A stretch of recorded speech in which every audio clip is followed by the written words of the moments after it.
नमस्कार, मैं हूं शिवम। आप सभी का बहुत स्वागत है। क्या आपको पता है कि भारत में हर साल 3 लाख करोड़ रुपए शिक्षा पर खर्च हो जाते हैं। फिर भी एसर 2023 की रिपोर्ट बताती है कि 5वीं क्लास के 50% से ज़्यादा बच्चे सेकंड क्लास की किताब नहीं पढ़ सकते। पैसा कहाँ जाता है? और एक और बात सुनिए कि जब चीन के विश्वविद्यालय रिसर्च पब्लिकेशन में हार्वर्ड को पीछे छोड़ रहे हैं, जब झेजियांग यूनिवर्सिटी दुनिया में पहले नंबर पर एकेडमिक पेपर्स में आ गई है, तब भारत के आधे से ज्यादा बच्चे अपनी मातृभाषा भी नहीं पढ़ सकते। ये कोइंसिडेंस है या फिर ये डिजाइन है? आज मैं आपको ये दिखाऊंगा, बताऊंगा कि कैसे भारत की शिक्षा व्यवस्था एक ऑर्गेनाइज्ड स्कैम बन गई है, कैसे करोड़ों रुपए गायब होते हैं, कैसे सरकारी फाइलों में स्कूल हैं, जमीन पर नहीं है। अगले कुछ मिनट में जो आप देखेंगे वो आपको हैरान करेगा। 1964 याद कीजिए, जब नींव थोड़ी सी कमजोर पड़ना शुरू हुई।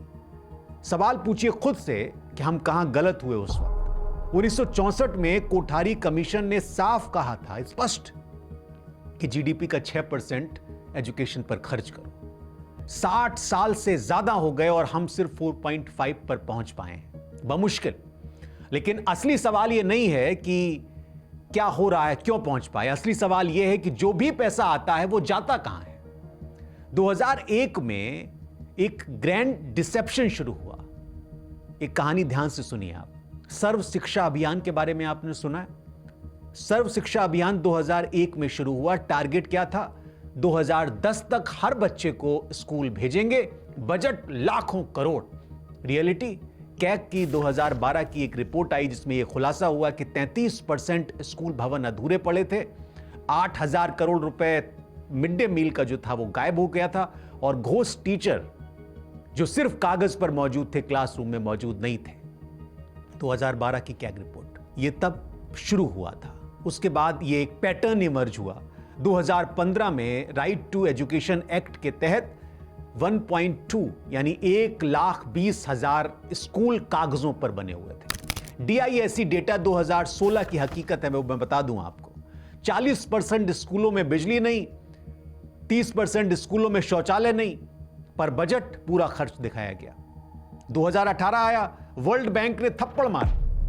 भारत लर्निंग पॉवर्टी इंडेक्स में 55% पर था। मतलब आधे से ज्यादा बच्चे 10 साल की उम्र में बेसिक रीडिंग नहीं कर सकते थे। 2020 आया, पेंडेमिक आया। पेंडेमिक ने नकाब उतार दिया। यूनेस्को की रिपोर्ट कहती है कि 32 करोड़ छात्र प्रभावित हुए इससे, लेकिन सिर्फ 24% के पास ऑनलाइन रिसोर्सेज थे। अब बताइए, इतनी बड़ी असफलता, क्या सच में ये नाकामी है या फिर ये एक नक्शा है? आप पैसे को फॉलो करिए, पैसे को देखिए कैसे खर्च करता है ये देश पैसा एजुकेशन पे। भारत सरकार हर साल शिक्षा बजट का 65% सैलरी दे देती है। बचते हैं 35%। इंफ्रास्ट्रक्चर, किताबें, ट्रेनिंग, सब कुछ इस 35% पे। अब चीन क्या करता है? क्योंकि चीन से मैंने स्टोरी शुरू की और बड़ा वायरल है इन दिनों। चीन की यूनिवर्सिटी ने जैसे अमेरिका की शिक्षा व्यवस्था को चित किया, उसकी वजह से रिसर्च पर इन्वेस्ट करता है चीन, और नतीजा यह है कि 8 आउट ऑफ टॉप 10 यूनिवर्सिटीज में चाइना की है। बाई पब्लिकेशन वॉल्यूम अब चाइनीज हैं वो, 10 में से 8। हम भूतिया स्कूल बना रहे हैं, घोस्ट स्कूल बना रहे हैं। पहली केस स्टडी मैं आपको बताता हूं, इसका नाम द वैनिशिंग स्कूल आप मान लीजिए। 2019 नेशनल हेराल्ड की एक इन्वेस्टिगेशन हुई। उत्तर प्रदेश में एक बड़ी संख्या थी, करीब करीब 4,000 से ज्यादा की, जो प्राथमिक स्कूल सिर्फ कागजों पर थे या जमीन पर उतना कुछ था नहीं, या जिनकी इमारतें जर्जर थी, जहां स्टूडेंट नहीं थे। बजट एलोकेट हो रहा था, पैसा बर्बाद हो रहा था। उसी साल कैग ने बिहार में पाया कि 500 करोड़ से ज्यादा स्कूल निर्माण प्रोजेक्ट में खर्च हुए और 340 करोड़ अनअकाउंटेड थे उसमें से। किसी ने जवाबदेही नहीं मांगी। क्यों नहीं मांगी, इसका आज तक पता नहीं चला। दूसरी case study, the text book racket. Rajasthan में 2021 में सरकारी किताबों की प्रिंटिंग का एक टेंडर निकला। ऑफिशियल रेट था 45 रुपए प्रति किताब, मार्केट रेट 18 रुपए, प्रॉफिट मार्जिन 150%। कॉन्ट्रैक्ट किसको मिला? उस कंपनी को जिसके डायरेक्टर का नाम एजुकेशन मिनिस्टर के रिश्तेदार से मैच करता था। ये हिंदू ने इन्वेस्टिगेशन की 2021 में। और कोइंसिडेंस, कितनी बार कोइंसिडेंस, एक ह्यूमन कॉस्ट भी है इसकी। इसका आंकड़ा आप याद रखिए, आंकड़ा मैं आपको बताता हूं। इंसानों की अगर हम बात करें, ASER 2023 रूरल इंडिया में 14 से 18 साल की एज ग्रुप के 36% युवा बेसिक अर्थमेटिक नहीं कर सकते हैं। और ये वही युवा हैं जो इंडिया की डेमोग्राफिक डिविडेंड बनने वाले थे। वर्ल्ड इकोनॉमिक फोरम 2024 इंडिया की स्किल गैप 68% है। ग्रेजुएट हैं लेकिन जॉब के लिए स्किल्ड नहीं है। जब चाइना अपने स्टूडेंट को ग्लोबल लीडर बना रहा है, हम अपने बच्चों को फंक्शनल इलिटरेट छोड़ रहे हैं। कौन फायदा उठा रहा है इसका? जब एजुकेशन सिस्टम फेल होता है, 3 इंडस्ट्री फलती फूलती हैं। पहली इंडस्ट्री प्राइवेट कोचिंग माफियाओं की, 58,000 करोड़ से ज्यादा का मार्केट था 2024 में। प्राइवेट स्कूल की, जहां फीस हर साल 15 से 20% बढ़ जाती है। तीसरी अनस्किल्ड लेबर एक्सप्लॉयटेशन की, जब पढ़े लिखे युवा भी मिनिमम वेज पर काम करें। एक क्रिस्टल की रिपोर्ट है। सिस्टम टूटा नहीं है, यह परफेक्टली ऐसा लगता है कि डिजाइन किया गया है। और ब्लूप्रिंट ऑफ फेलियर मैं आपको बता दूं, अगर आप सारी चीजों को जब जोड़ के देखेंगे तो इसमें आपको एक चीज नजर आएगी। पहली चीज तो यह नजर आती है, पहली स्टेप की बजट का एक इल्यूजन है। शिक्षा बजट बढ़ता दिखता हुआ है कि भाई बढ़ रहा है शिक्षा बजट, लेकिन इन्फ्लेशन एडजस्ट करें तो रियल टर्म में यह घटता है। 2024 में एजुकेशन बजट नॉर्मली 7% बढ़ा, लेकिन परचेजिंग पावर 2% घट गई। मैजिक ट्रिक है ये। दूसरा स्टेप डिसेंट्रलाइजेशन क्योस। भारत में शिक्षा कॉन्करेंट लिस्ट में है, सेंटर और स्टेट दोनों रेस्पॉन्सिबल होते हैं। रिजल्ट अकाउंटेबिलिटी किसी की नहीं होती। स्कीम फेल हो तो सेंटर कहता है स्टेट इंप्लीमेंटेशन वीक है, और स्टेट कहती है कि सेंट्रल फंड जो है वो इनसफिशिएंट है। हर योजना का यही हाल होता है। सबके हाथ साफ हो जाते हैं और सबके हाथ खून से भरे हुए होते हैं। तीसरा स्टेप है द कॉन्ट्रैक्टर ब्यूरोक्रेट्स नेक्सस, जो कि हर डिपार्टमेंट में है। सीबीआई का डेटा है 2023 का। शिक्षा विभाग में करप्शन केस 2019 से 23 में 340% बढ़ गए। अब आप इसका पैटर्न देखिए। टेंडर जारी करिए, प्री डिसाइडेड कॉन्ट्रैक्टर जीतता है ये टेंडर। दूसरा, मटेरियल घटिया आता है, इंस्पेक्शन ऑफिसर रिश्वत लेता है, प्रोजेक्ट डिले होता है, एक्सटेंशन मिलता है जब तो एक्स्ट्रा पेमेंट के साथ मिलता है।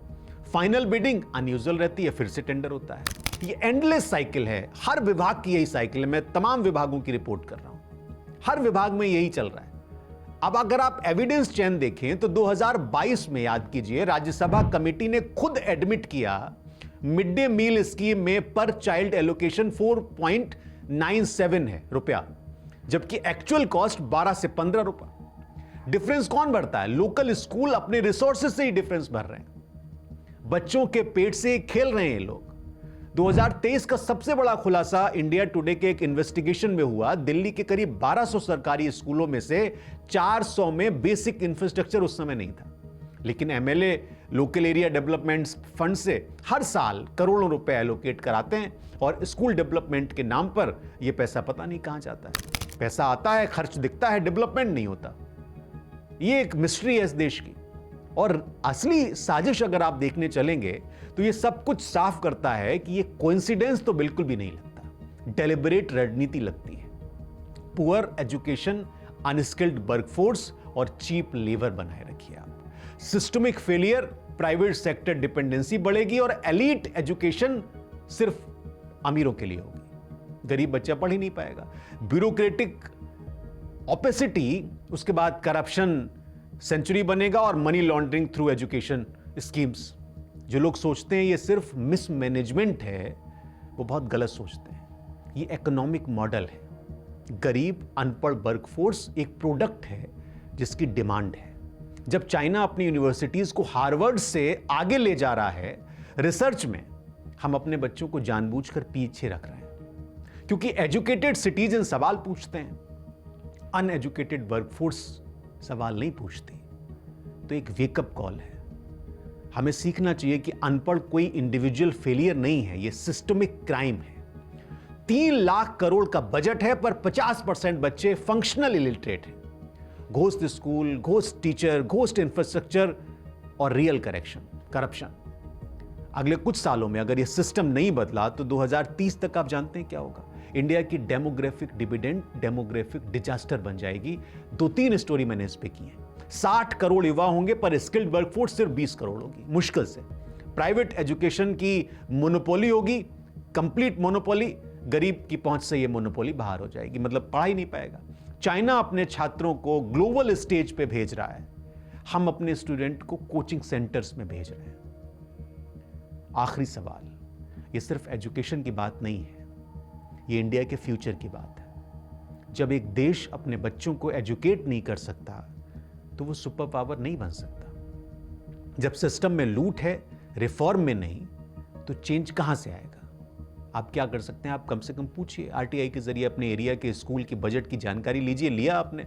नहीं लिया। लोकल रिप्रेजेंटेटिव से सवाल पूछिए, या फिर आप चुप बैठकर ये सब होते देखते रहिए।